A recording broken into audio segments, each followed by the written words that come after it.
Bismillahirrahmanirrahim. Hadirin wal hadirat, jamaah salat subuh Masjid Asy-Syuhada, as-shaimina was-shaimat rahimakumullah. Kita dikumpulkan saat ini pada waktu terbaik dalam kehidupan kita, di tempat terbaik, bersama dengan orang-orang terbaik, dengan amalan terbaik. Dapat berapa, Pak? 4 T, Pak ya. 1, pada waktu terbaik. 2, tempat terbaik. 3, bersama dengan orang-orang terbaik. 4, dengan amalan terbaik. Seorang guru pernah bertanya ke muridnya, saya punya beberapa pertanyaan, wahai murid-muridku, tolong jawab. Pertanyaan pertama, coba sebutkan orang terbaik dan terpenting menurut kalian dalam hidup kalian. Pertanyaan pertama. Kemudian muridnya menjawab. Tolong tulis jawabannya, setelah selesai nanti kumpulkan. Pertanyaan kedua, siapa orang terpenting, orang yang menurut kalian tuh paling dihormati lah dalam hidup ini? Kemudian murid-muridnya juga menjawab di dalam kertas itu. Pertanyaan ketiga, lalu amalan apa yang harus kalian lakukan? Amalan terpenting apa yang harus kalian lakukan? Kemudian dikumpulkanlah jawaban itu. Gurunya memeriksa semua jawaban dan ternyata jawabannya Masya Allah berbeda-beda antara satu dengan yang lainnya. Ketika menjawab pertanyaan pertama, waktu terpenting menurut kalian, waktu terindah menurut kalian itu apa? Ada yang bilang ketika saya dapat hadiah sepeda dari ibu saya, hadiah ulang tahun. Ada yang lain ketika saya liburan ke luar negeri misalnya. Kira-kira jawaban Bapak kalau saya ilustrasikan pertanyaan itu diajukan ke Bapak-bapak semua, kira-kira jawabannya berbeda gak? Bisa berbeda ya, tergantung persepsinya gitu. Sang guru kemudian melanjutkan pertanyaan pertama, waktu terpenting dalam kehidupan kita itu seperti Bapak nih, bukan pada saat di mana Bapak-bapak misalnya ada sebuah kegiatan yang waktu itu sangat-sangat menyentuh, sangat-sangat memberikan kenangan dalam hidup. Misalnya apa, Pak Wenang misalnya, pengantin gitu misalnya. Kata guru tersebut bukan itu. Waktu terpenting dalam kehidupan kita tuh saat ini. Jadi saya teringat dengan ucapan Al-Imam Hasan Al-Basri rahimahullahu ta'ala. Kata beliau, ad-dunya salasatu ayyam. Jadi dunia itu salasatu ayyam, 3 hari. Kata beliau, ammal ams faqad dhahaba bima fih. Adapun hari kemarin adalah hari di mana hari itu telah berlalu dalam kehidupan kita. Sebagus apapun kenangan itu tetap berlalu gitu. Maka kata beliau, faqad dhahaba bima fih. Amma ghadan, adapun besok, fala'allaka la tudrikuh. Besok nih, sebagus apapun rencana Bapak besok apalagi misalnya di sini ada pengusaha, kelihatan mau dapat untung di akhir Ramadan ini. Besok, fala'allaka la tudrikuh, kata beliau. Sebagus apapun rencana manusia di masa yang akan datang, tetap fala'allaka la tudrikuh, kalian tidak akan pernah mengetahuinya. Maka dalam surah Luqman Allah Subhanahu wa taala berfirman, wa ma tadri nafsum madza taksibu ghadan wa ma tadri nafsun bi ayyi ardin tamut. Tidak seorang pun manusia yang mengetahui apa yang akan dilakukan besok hari, dan tidak seorang pun manusia yang mengetahui di belahan bumi manapun dia akan diwafatkan. Kemudian melanjutkan, ammal yaum, kata beliau, adapun hari ini falaka fa'mal fi, itulah hari Anda semuanya. Jadi saat terbaik itu ya sekarang Bapak Ibu semua. Kalau orang terpenting menurut kita siapa? Apakah RI 1, RI 2 misalnya para pejabat? Bukan.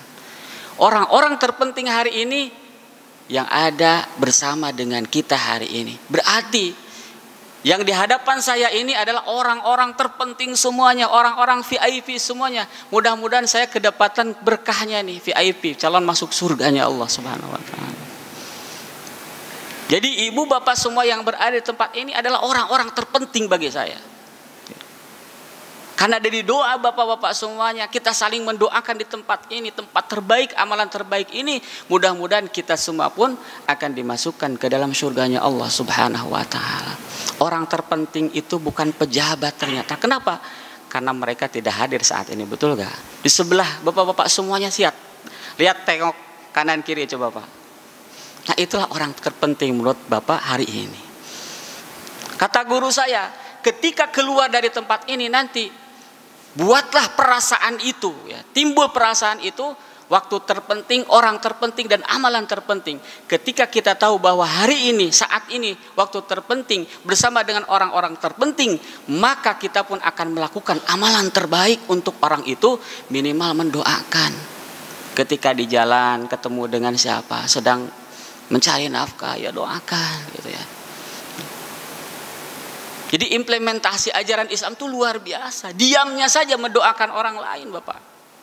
Yang paling penting adalah mudah-mudahan kita bisa mendapatkan keberkahan dari berkumpulnya bersama dengan orang-orang terbaik itu.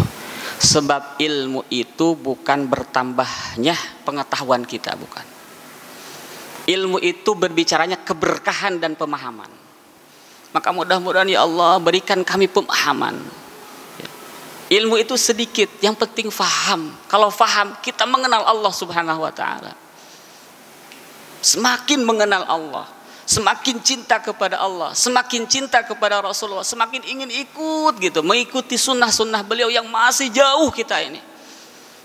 Semakin mencintai Al-Quran, semakin mencintai Islam, semakin mencintai sesama kaum beriman. Innamal mu'minuna ikhwatun fa aslihu baina akhawaikum wattaqullah la'allakum turhamun. Tema yang ingin saya bahas adalah hubungannya dengan ayat yang tadi saya baca. Bulan Ramadan adalah bulan yang penuh dengan kasih dan sayang. Di dalam surah Maryam ayat 96, Bapak bisa lihat 96 ya. Di ayat-ayat terakhir surah Maryam. Allah Subhanahu wa taala berfirman, A'udzu billahi minasyaitonir rajim. Innal ladzina amanu wa 'amilus shalihat. Sesungguhnya orang-orang beriman dan beramal soleh. Di dalam ayat ini Allah menguatkan ayat tersebut dengan inna. Sesungguhnya. Alladzina amanu, orang-orang yang beriman. Orang-orang beriman yang didefinisikan oleh para ulama adalah al-iman itu apa sih? Al-iman tasdiqun bil qalbi wa iqrarun bil lisan wa amalun bil arkan. Membenarkan dengan hati, mengikrarkan dengan lisan, kemudian mengamalkan dengan seluruh anggota badan. Artinya ketiga unsur ini harus melekat di dalam iman itu. Maka tidak sah seseorang yang mengaku beriman, ya, mengikrarkan di dalam lidahnya, namun dia tidak mengamalkan. Tidak sah juga, dia hanya membenarkan saja, tapi dia tidak mengikrarkan. Iman itu harus mencakup tiga unsur. Tasdiqun bil qalbi, wa iqrarun bil lisan, wa amalun bil arkan. Wa amilus shalihat, dan orang-orang yang beramal soleh. Kalau dikaji dari sisi bahasa, bapak-bapak semuanya, wa amilus shalihat, di situ pakai wawunya, wawu ataf, yang berfungsi untuk menyatukan dua hal atau lebih. Amanu wa amilus shalihat. Jadi antara iman dan amal soleh itu mutlakul jam'i, disatukan dengan sebuah adat, dengan sebuah perangkat namanya wawu ataf. Innal ladzina amanu wa amilus solihat. Sesungguhnya orang-orang beriman dan beramal soleh. Artinya ada seorang ulama tafsir mengatakan bahwa ketika kita fahami bahwa iman di dalamnya ada amal soleh, maka ketika Allah mengulang wa amilus solihat, artinya menguatkan kembali memang benar bahwa orang beriman itu selalu punya efek melakukan amal soleh. Apalagi diawali dengan kalimat sesungguhnya benar-benar orang-orang yang beriman dan beramal soleh itu sayaj'alu lahumur rahman. Kata kunci yang kedua di dalam ayat ini adalah sayaj'alu lahumur rahman. Maka Allah akan menjadikan, kalau ditafsirkan lebih dalam lagi, maka Allah akan menanamkan di hati-hati mereka. Ya. Di sini Allah menggunakan kalimat Ar-Rahman, Pak. Salah satu di antara nama terbaik di antara Asmaul Husna itu yang kedua setelah Allah, lafdzul jalalah. Allahu Jalla wa Ala itu Ar-Rahman, kemudian Ar-Rahim. Ya Allah, ya Rahman, ya Rahim. Ya Allah, ya Rahman, ya Rahim. Ya Allah, ya Rahman. 3 itu. Sehingga dibingkai dalam kalimat Al-Basmalah. Bismillahirrahmanirrahim. Maka seluruh perbuatan yang kita lakukan itu selalu diawali oleh Bismillahirrahmanirrahim. Datanglah sebuah hadis yang dinilai oleh para ulama hasan, bahkan ada yang mensahihkan, kullu amrin dzibalin la yubda'u fihi bismillahirrahmanirrahim fahuwa abtar, maka tertolak Bapak semuanya. Tertolak di sini maksudnya terpotong, keberkahannya itu terkurangi gitu. Udah capek-capek puasa, ya, kemudian pas bukanya tidak baca basmalah, maka sedikit dikurangi itu, minus gitu keberkahannya.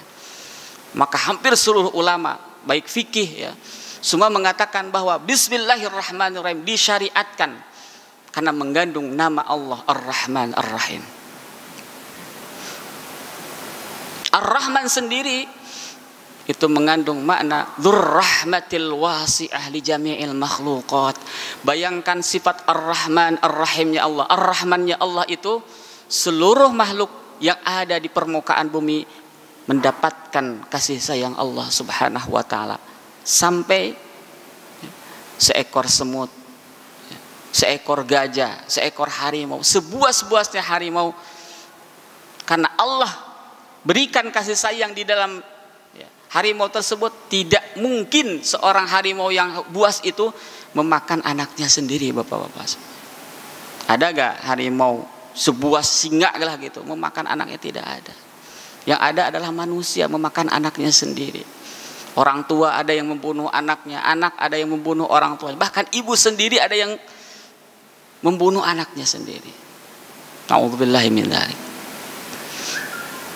Kembali hadirin rahimakumullah, di sini Allah menggunakan sayaj'alu lahumur rahman, maka Allah akan menanamkan di dalam hati mereka orang-orang beriman itu Ar-Rahman, wuddan. Sayaj'alu lahumur rahmanu wuddan, maka Allah akan menanamkan di dalam hati orang-orang beriman itu adalah wuddan, kasih sayang. Wuddan itu ya maknanya hampir sama dengan hubban, maka lahirlah hubban mahabbah, wuddan mawaddah. Ingat mawaddah warahmah Bapak, sama dengan mahabbah. Saya ulang kembali ayat ini, innal ladzina amanu wa amilus solihati sayaj'alu lahumur rahmanu wuddan. Sesungguhnya orang-orang beriman dan beramal soleh, maka Allah akan menanamkan di dalam hati mereka itu kasih sayang. Jadi sudah jelas kalau kita mengamalkan ini, iman dan beramal soleh, maka Allah akan tanamkan di dalam hati mereka itu adalah kasih sayang. Yang menjadi pertanyaan Bapak-bapak semuanya, krisis yang sedang kita hadapi adalah krisis ukhuwah. Sedikit tidaknya kita merasakan efek dari ayat-ayat yang tadi saya akan bacakan, kita akan bahas sedikit. Alhamdulillah. Lalu kenapa pertanyaan di dalam hati ini? Di antara orang-orang beriman itu ternyata saling apa? Saling bermusuhan. Karena sudah dicabut rasa cintanya oleh Allah Subhanahu wa taala. Allah tidak lagi menanamkan rasa cinta di antara orang-orang beriman itu. Yang mengaku beriman, tapi mulutnya busuk, tapi mulutnya masih caci memaki, tapi mulutnya masih menggibah, masih menghina orang. Maka iman dan amal solehnya seolah-olah Allah berikan sebuah pernyataan, iman dan amal soleh tidak ada gunanya lagi ketika ada seseorang yang menyakiti tetangganya. Maka bulan Ramadan ini adalah sarana untuk kita menjadikan sebuah tarbiyah, terutama apa? Terutama sikap kasih sayang di antara kita. Cinta dan kasih sayang di antara kita itu memang perlu kita latih, hadirin rahimakumullah. Ini rasa iri dengki ini luar biasa, ya. Penyakit hati yang memang benar-benar luar biasa harus kita perjuangkan. Bahkan kalau kita ingin mencintai seseorang, maka kita doakan pelan-pelan. Di tengah heningnya malam, bukan kita berdoa kepada diri kita, tapi kita juga berdoa kepada sahabat-sahabat kita, ya. Maka Ramadan tahun ini mudah-mudahan menjadi sebuah Ramadan yang sangat mengagumkan buat kita dengan memiliki sifat kasih sayang. Lalu pertanyaannya, kenapa sifat kasih sayang yang Allah titipkan kepada orang-orang beriman dan amal soleh, yang beramal soleh ini dicabut oleh Allah Subhanahu wa taala? Pertama, hadirin rahimakumullah, lihat tadi surah Al-Hujurat. Ketika Allah mengatakan innamal mu'minuna ikhwatun, sesungguhnya orang-orang beriman tuh hanya orang-orang beriman, Bapak-bapak semuanya, ikhwatun, itu bersaudara di dalam iman. Bahkan persaudaraan di antara orang-orang beriman itu sangat kuat sekali, melebihi persaudaraan sedarah. Artinya apa? Kalau orang, ya, sedarah, seibu, sebapa misalnya, dia putus imannya, maka sudah tidak berlaku lagi saudara itu. Tapi saudara seiman kekal abadi, bahkan sampai ke surga. Seluruh persaudaraan nanti, kata Allah Subhanahu wa taala, itu akan menjadi sebuah permusuhan. Teman dengan teman akan menjadi permusuhan, kecuali orang-orang yang bertakwa, beriman dan bertakwa. Maka hadirin rahimakumullah, sekali lagi bersyukur kita dihadirkan oleh Allah Subhanahu wa taala selalu bersama dengan orang-orang baik, selalu bersama dengan orang-orang bertakwa, selalu bersama dengan orang-orang soleh. Hadirin, yang pertama ada 6 hal kan di dalam surah Al-Hujurat yang tadi saya bacakan. Ada 6 hal yang harus kita hindarkan. 6 hal ini menjadi, ya, syarat agar rasa cinta kita tidak dicabut oleh Allah. Karena fitrah orang-orang beriman dan beramal saleh itu mencintai. Asal jangan melakukan ke-6 hal ini saja. Yang pertama, ya ayyuhalladzina amanu la yaskhar qaumun min qaumin asa ayyakunu khairan minhum wala nisa'un min nisa'in asa ayyakunna khairan minhun. Di dalam ayat ini dipisah, Bapak, antara laki-laki dengan perempuan. Jangan saling mengolok-olok antara sebuah kaum dengan kaum yang lain. Mohon maaf, realitanya hari ini terasa Pak, kita terkadang saling mengolok-olok satu kelompok dengan kelompok yang lain, ya. Saling mengolok-olok, ya. Mengolok-olok itu kan menghina orang lain karena merasa dirinya itu punya ego yang sangat besar. Nah, kelompok yang lain lah udah nggak ada nilainya, gitu. Memperolok-olok, ya kan. Apalagi sekarang begitu mudahnya, ya, mencaci maki orang tuh begitu mudahnya. Memang tidak keluar kata-kata ini, tapi tulisan merupakan perwakilan dari sebuah kata-kata. Jangan memperolok-olok, apalagi di situ wanita. Disebutkan wanita khusus, ya. Antara satu kaum dengan kaum yang lain. Yang pertama, yang kedua, wala talmizu anfusakum, saling mencela dengan sebutan-sebutan yang kurang baik. Hadirin rahimakumullah. Ya, terkadang di dunia ini kan, apalagi di Indonesia itu, ya, suasana politik, suasana yang memang akan kita lalui. Disitulah ujian kita sebetulnya. Ujian orang-orang beriman dan beramal soleh itu di situ sesungguhnya. Karena tadi sholat kita, ibadah kita yang lain-lain itu terkadang tidak ada nilainya kalau mulut kita masih menyakiti orang lain. Wala talmizu anfusakum. Yang kedua, jangan saling mencela. Wala tanabazu bil alqab. Yang ketiga, jangan saling memanggil dengan gelar-gelar yang tidak baik. Dipanggillah gelar-gelar ya, atau apa namanya, singkatan-singkatan yang ya Allah ya. Mungkin barangkali ya, kekalahan umat Islam di seluruh dunia itu lantaran apa? Tidak ada rasa kasih sayang. Sementara Rasulullah SAW pertama kali yang ditanamkan itu ketika beliau hijrah dari kota Makkah menuju Madinah, itu yang ditanamkan itu rasa kasih sayang. Sehingga ketika kasih sayang ini sudah ada di dalam hati kita, maka apapun akan terjadi. Persatuan umat itu akan terjadi ketika kasih sayang sudah ada di dalam hati kita. Masalahnya tadi, hadirin rahimakumullah, terkadang ada pihak ketiga yang bermain di atasnya itu.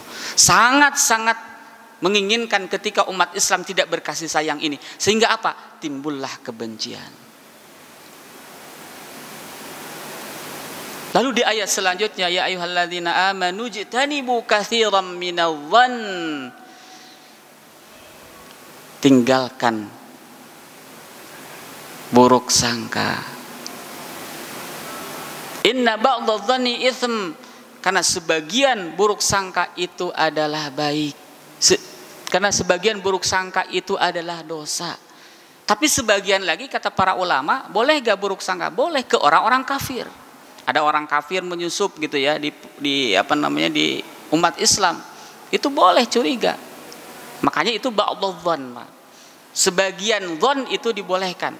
Kita harus curiga, kok ada orang musuh Islam misalnya yang sudah kelihatan ada di pihak Islam, harus hati-hati itu. Tapi kebanyakan buruk sangka itu dilarang oleh Allah Subhanahu wa taala, apalagi buruk sangka kepada sesama orang-orang beriman. Yang keempat, yang kelima, wala tajassasu. Wala tajassasu, jangan saling mencari kesalahan orang lain. Inginnya itu mencari aib orang lain. Ingin tahu gitu aktivitas orang lain, apalagi musuh kita. Makanya hadirin rahimakumullah, orang yang paling sengsara di dunia ini adalah ketika di dalam hatinya dia memiliki satu musuh saja. Sekota Bekasi dia punya satu musuh, rasanya seluruh kota Bekasi ini gitu ya, musuh semuanya. Maka Rasulullah SAW mengajarkan kepada kita, Al-Quran mengajarkan kepada kita, jangan pernah ada satupun yang kita anggap ya, kita benci dalam hidup kita, maka kita harus melepaskan semuanya itu. Wala tajassasu wala yaghtab ba'dukum ba'dha, jangan saling menggibah. Ada 6 ya Pak. Saling apa tadi? Mengolok-olok, saling mencela, saling memberikan gelar yang jelek, kemudian buruk sangka, kemudian tajassus mencari aib-aib kesalahan orang lain, kemudian yang keenam menggibah. Paling enak ngomongin orang lain ya kan. Menggibah itu kan ngomongin orang lain, digibahin gitu ya. Maka makna saum itu kan sebetulnya ya, kalau kita lihat misalnya di surah Maryam ya, siyam saum. Ya, di dalam surah Al-Baqarah Allah menggunakan kalimat as-siyam dari kata soma yasumu siyaman wa sauman. Ya, sebagaimana yang kita pahami adalah ya, menahan lapar dan haus di siang hari ya, sampai terbenam matahari. Tapi saum sendiri menurut Al-Quran itu kan menahan untuk tidak berkata-kata yang jelek. Lihat ketika Maryam ya. Ketika Maryam itu kan disuruh oleh malaikat Jibril untuk memakan ya, ketika sebelumnya kan wahuzzi ilaika bijid'in nakhlah tusaqit alaiki rutaban janiyya, ketika Maryam itu kan melahirkan Nabi Isa, kemudian sampai sakitnya itu merasakan dia sakit yang luar biasa sampai qalat ya laitani mitu, seandainya aku mati saja. Saking sakitnya nih ibu-ibu semuanya merasakan bagaimana melahirkan itu ya. Kemudian datanglah Jibril memberikan, jangan kamu bersedih karena nanti Allah akan memberikan air ya, di bawah pohon kurma itu. Kemudian tolong goyangkan itu kurma itu, lalu rutoban janiyah jatuh. Kemudian kata Jibril, fakuli washrabi wa qarri aina, makan dan minumlah wahai Maryam. Kemudian setelah itu, fa imma tarayinna minal bashari ahadan, jika kamu benar-benar melihat ada seseorang mengatakan kepada kamu, fakuli, katakanlah, inni nazartu lirrahmani sauman. Katakanlah kepada orang itu, wahai Maryam, inni nazartu lirrahman, aku bernazar kepada Allah sauman, untuk tidak berkata apapun. Maka saum itu maknanya adalah tidak berkata apa-apa. Maksudnya tidak berkata yang buruk. Maka dalam hadis, man kana yu'minu billahi wal yaumil akhir fal yaqul khairan aw liyasmut. Kalau mau berkata ya udah berkata yang baik. Kalau tidak udah diam. Apalagi masuk ke wilayah perdebatan, hadirin rahimakumullah. Wilayah perdebatan itu kan wilayah di mana masing-masing saling punya pendapat yang berbeda. Apalagi kita belum melihat sendiri apakah benar atau tidak. Hati-hati hadirin rahimakumullah. Kenapa harus hati-hati? Ibadah saum kita, ibadah puasa kita tidak bernilai di hadapan Allah Subhanahu wa taala jika apa? Jika ada sesuatu yang belum jelas kebenarannya ya. Baru lihat di WhatsApp, baru lihat di medsos, kita hanya mendapatkan kabar itu, langsung kita ikut nimbrung, langsung kita ikut perdebatan itu, maka khawatir hadirin rahimakumullah, ibadah saum kita dikurangi, bahkan tidak bernilai di hadapan Allah Subhanahu wa taala. Berkata yang sia-sia saja, Allah tidak peduli saumnya seseorang, hadirin rahimakumullah. Apalagi berkata yang bohong, belum tentu kebenarannya. Maka sekali lagi hakikat saum itu adalah menahan. Di dalam surah Maryam itu, falan ukallimal yauma insiyya, pada hari ini aku tidak akan berkata apa-apa kepada manusia. Artinya mari jaga mulut kita. Kembali hadirin rahimakumullah ke surah Al-Hujurat tadi, ada 6 hal yang harus kita hindari. Ghibah termasuk adalah perbuatan yang sangat tercela. Lalu ditutup ayat ini dengan sebuah ungkapan yang luar biasa. Jadi ke-6 hal ini, kalau seandainya seseorang ini melakukan ke-6 hal ini, Allah menggunakan sebuah kinayah ya, sebuah ungkapan, ayuhibbu ahadukum ayyakula lahma akhihi maitan fakarihtumu. Maukah kalian, ada salah seorang di antara kalian memakan bangkai saudara kalian sendiri? Masya Allah. Tidak ada satupun ini. Sebuah ungkapan yang tidak mungkin dilakukan oleh seseorang, saking Allah melarang perbuatan itu. Kenapa? Allah ingin di antara orang-orang beriman itu ikatan ukhuwahnya semakin meningkat. Rasa cintanya itu timbul kembali. Kenapa? Karena menjaga jangan sampai melakukan ke-6 hal itu. Hadirin rahimakumullah, mudah-mudahan sekali lagi kita semua termasuk umat Nabi Muhammad sallallahu alaihi wasallam yang memiliki welas asih ke sesama manusia, apalagi ke orang-orang beriman, saudara-saudara kita. Mari perbaiki hubungan kita di bulan Ramadan ini, mumpung bulan Ramadan. Karena bulan Ramadan ini bulan di mana kita seolah-olah disatukan kembali gitu. Ini kan pelajaran pentingnya adalah kita disatukan kembali oleh Allah dalam sebuah situasi, kondisi di mana semangat umat Islam untuk berbagi ini luar biasa. Maka semangat ini mari kita jaga. Bahkan di 11 bulan berikutnya, hadirin rahimakumullah. Sekali lagi mudah-mudahan kita termasuk orang-orang yang selalu menjaga hati kita. Mari jaga mulut kita, mari jaga hati kita. Hati ya, perasaan, pikiran dan kata-kata itu kan bisa jadi sebuah doa, hadirin rahimakumullah. Perasaan, pikiran, kata-kata ini jadi sebuah doa. Dan ketika kita mengawali seluruh hari-hari ini, apalagi di bulan Ramadan, dengan perasaan yang baik, dengan pikiran yang baik, dengan kata-kata yang baik, maka itulah sesungguhnya doa buat kita semuanya juga. Maka gampang.